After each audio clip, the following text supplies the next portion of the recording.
Okay, we're back to another brew day. Been on a little bit of a hiatus.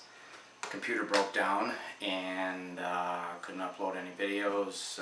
Hard drive died on my laptop. So that was over a month ago. And I was on vacation, went down to Wally World. Haha. Russ? No, Walt Disney World. Anyways, and while I was down there, I had some incredibly great craft beer. So one of them was this one here, Terripin. Comes from Athens, Georgia, and that's what I'm doing today. I actually tried to, from their website, take what ingredients they put into this beer and come up with my own extract kit. I did a little research online. There's some clones out there of this beer that they were all grain versions, and I'm not up to that level yet. I don't have the equipment. I've never done it before, so I'm stuck as an extract brewer. So what I did was I basically took the ingredients and came up with my own recipe from what they had. So this is where I'm going. Also today we're going to preview a couple of the beers that I made well over a month ago. One is my Vienna lager, the Modelo di Mayo. That was a kit. There's a previous video on that kit. Pretty good beer. It was a lager done with a lager yeast, but at ale temps. I basically did it at about 54 degrees in my basement. I let it ferment for 2 weeks in the primary, and same thing in the secondary. I just left it down there in the mid-50s and 2 weeks in the bottle, and here it is. Another one we're going to do is, which is I would say the best beer I've ever made so far, is Irish Blonde. We'll preview that one today. Man, she's long and tall and the queen of them all. She's very good beer. Highest alcohol beer I've ever made at 10.59 original gravity. So it came out to be about 6%, and it's very fruity. You really can't taste the alcohol like you can in some of the American Amber. The first beer I made at 5.5%, you definitely could taste the alcohol. So anyways, we're going to preview a couple of those today and tell you what's going in this Terripin kit. I've got 3 pounds of rye malt extract in the liquid. It's over there. It's going to go into the sink into a hot water bath. And then I've got 3 pounds of German Munich. So those two are going to go in here, plus a pound of Pilsen Light. Dry malt is going to go in there just to kind of give it a little bit gravity boost. This beer should come out somewhere in the 4.75 to 5.25% alcohol. So it should be a nice light beer, and that's about what this Terripin is too. This is a rye pale ale, very fruity. It's not quite as strong hoppiness as an IPA. IBUs are about 35 according to their website. I'm not exactly sure where mine are going to come out at, but I know the hops they put in, Magnum, Fuggle, and Kent Goldings, and then they dry hopped with Amarillo, but I couldn't get any Amarillo. I guess they're pretty hard to get right now, so at the suggestion of Northern Brewer, Australian Topaz is what they recommended. So in the secondary, these pellets, I wanted the leaf hop, but this is what they sent me, and I've never dry hopped before, so we'll pour that into the secondary for probably about a week. And flying by the seat of my pants here, I have really no recipe but my own. little note cards here of how I want to add the hops, at what timings, and I got some specialty grains too. I got some honey malt and some victory malt. There's a pound of each, but I'm not going to use a full pound of each. I'm probably going to use about a half a pound of each, mix it together. Famous San Diego Zoo cup. Going to put it in my muslin bag. We'll steep it. Water temp's almost up to that temperature right now. And I got to split the steeping grains to the amount I want to put in. Some of the recipes were showing about 3/4, but I think I can get away with about half, or half of what I've got here. You know, I ordered a pound of crushed grain, and I don't know if it actually doubles in size. I don't know. I mean, weight should be weight, right? So that's what I'm going to do now. I'm going to do that. But I think what we'll do first is maybe we'll pour a beer. Let me get my Irish blonde out here, which is in the fridge. So we're going to pour that one first. And it's a very light colored beer. Light golden color, and I will say this is definitely one. Well, it beat out the, doesn't pour a very big foamy head. I poured it rather slow, but you know, a bit of a chill haze, but very fruity. It's got a little bit of that, like the cream ale, the buttered toast, but not nearly as heavy. I thought the cream ale was the best one that I had made as far as a lighter beer. This one's got it beat hands down. This one I will make again.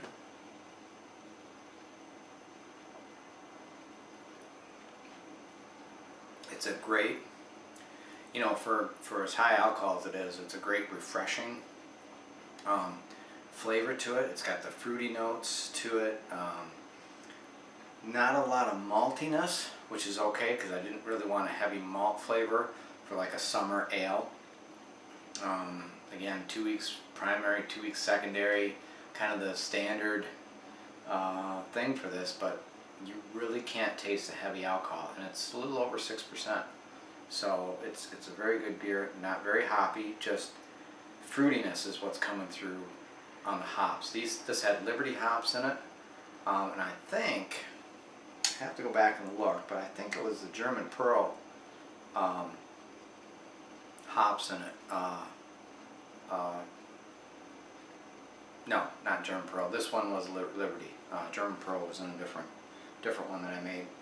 But anyways, very good. In fact, the German Pearl might have been in this Modelo, because it's a German beer. But anyway, it's very good.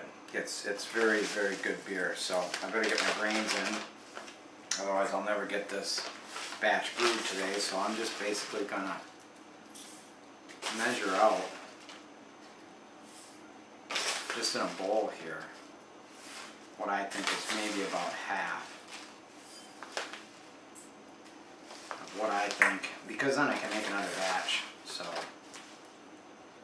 and I'm thinking that's good. I don't know that I need any more of that in there. I'm going to do about the same with the other.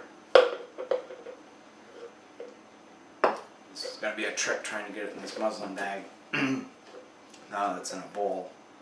But maybe I can do one of these. Let's see it work out. And that's the fun thing about making beer yourself, is that if you find a beer that it's not offered in Michigan at all, and you can try to figure out a recipe, there you go. You become a home brewer. I think I did about 4 or 5 of these.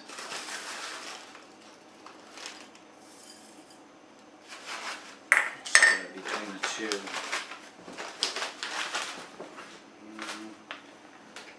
Maybe a little bit more of the honey. There, that should do it. Zip these up so I don't knock them over and spill them.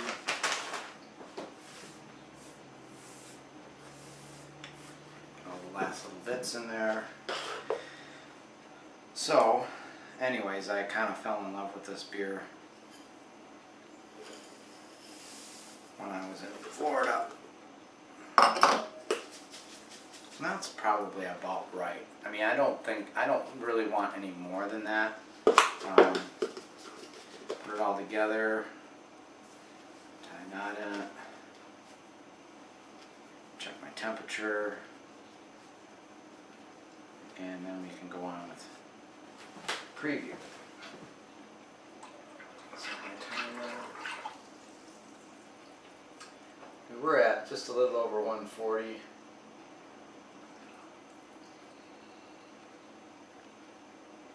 we're at about 150, almost 160. So here we go. I'm gonna knock enough grain dust out. Do the old tea bag effect. Set my timer. Go like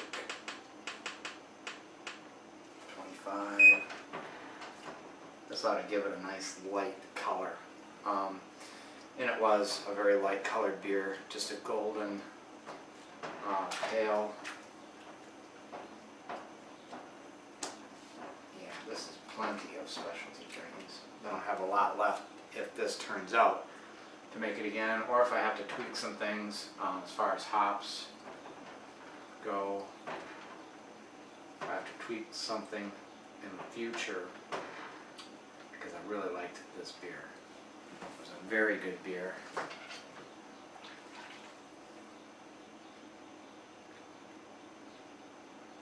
Let's see if we're still at 150. We just don't want to hit the 170 range, that's all.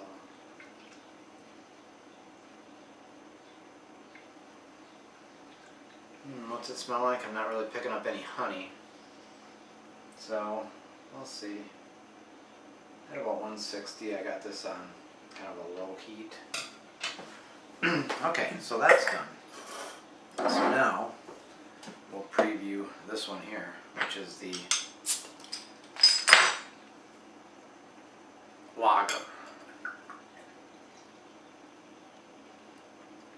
It almost tastes like a brown ale in a way. The thing about this beer is I really don't know what it really tastes like. I mean, it just tastes good. It's got a slight nutty flavor, a slight maltiness to it. It's about, what was this, 4.5%, 4.75%, I think this come out at. It's got a bit of a, like a fizziness to it, and I don't know, this had corn sugar. I think it was a pound of corn sugar addition towards the end of the boil. And it's just a good beer, you know. I don't really know how to describe this one other than that it's good. Tastes similar to a brown ale. I'm trying to think of any lagers, like I guess I was thinking maybe like a Shinerbach in a way. Not quite as, I guess, I don't know. I'd have to get a Shinerbach to compare next to this, which might end up happening.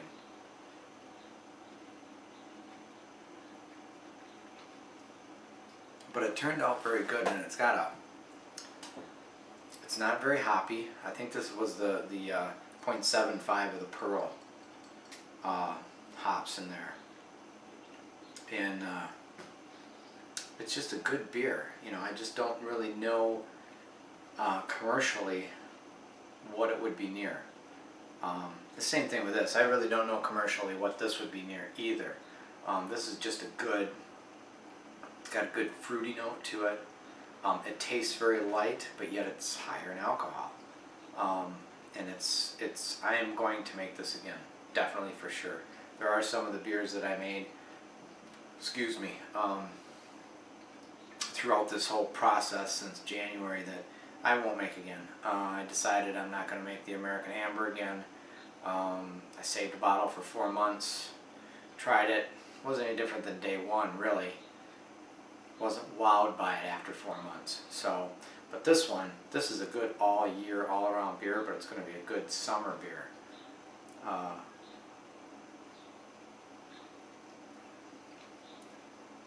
Good summer beer. Now there's a couple more that I tried down there too. So if you get, and again, they're not available in Michigan. This Kona Brewing Company, Longboard Lager, and then this Big Wave Golden Ale.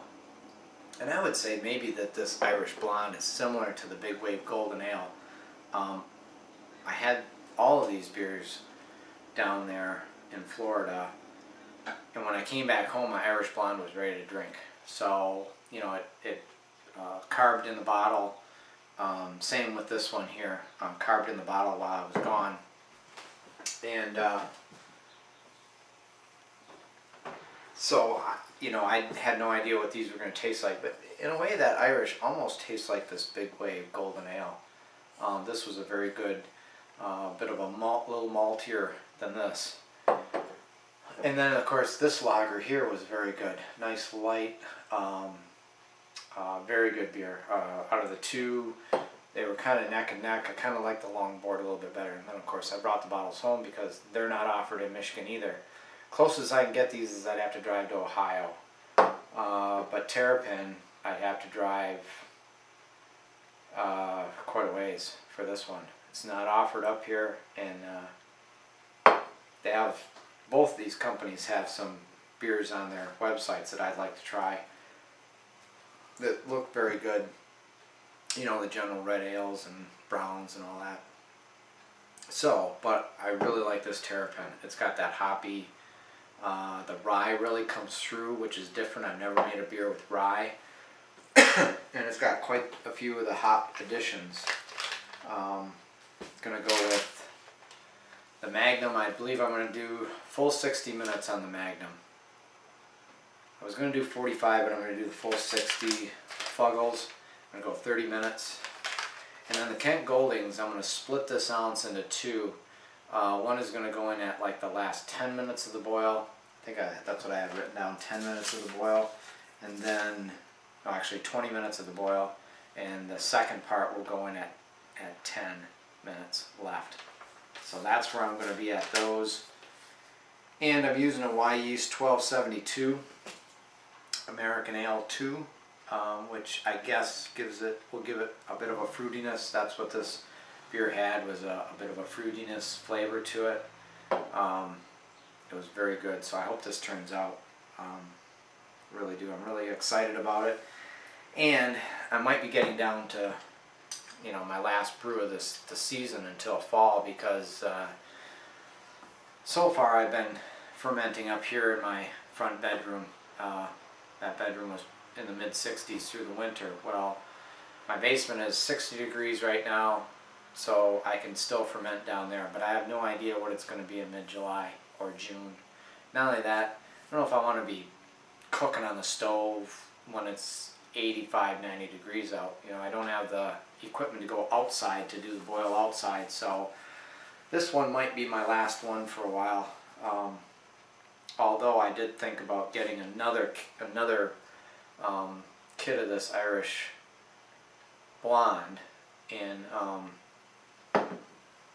making up another batch, because this one's going to go fast, very fast. It's going to be hard to hang on to.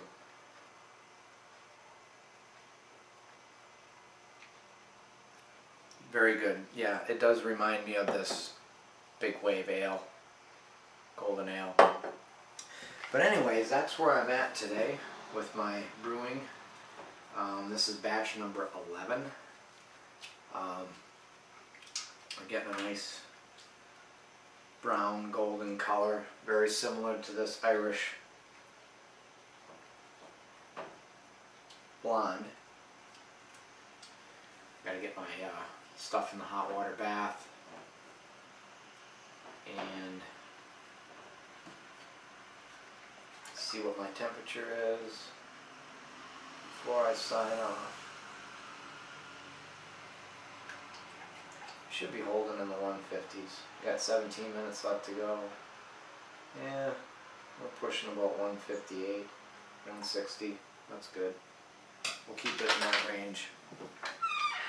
So, anyways, we have an intruder alert. Sneaking behind my camera. So that's what's on tap today. Even though I hate that saying, these are what's on tap. The Irish Blonde and the Modelo de Mayo, which was supposed to be for Cinco de Mayo, but didn't get done in time, and I was gone, I was out of town. It's a very good beer.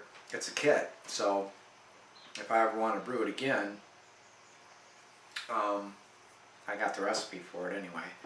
I can just buy the ingredients myself, because I don't know if they'll come back with this kit or not, but I wanted to use that 2124 lager yeast as at ale temperatures, or I didn't do the lagering stage of the lager, and because I'd like to do an Oktoberfest.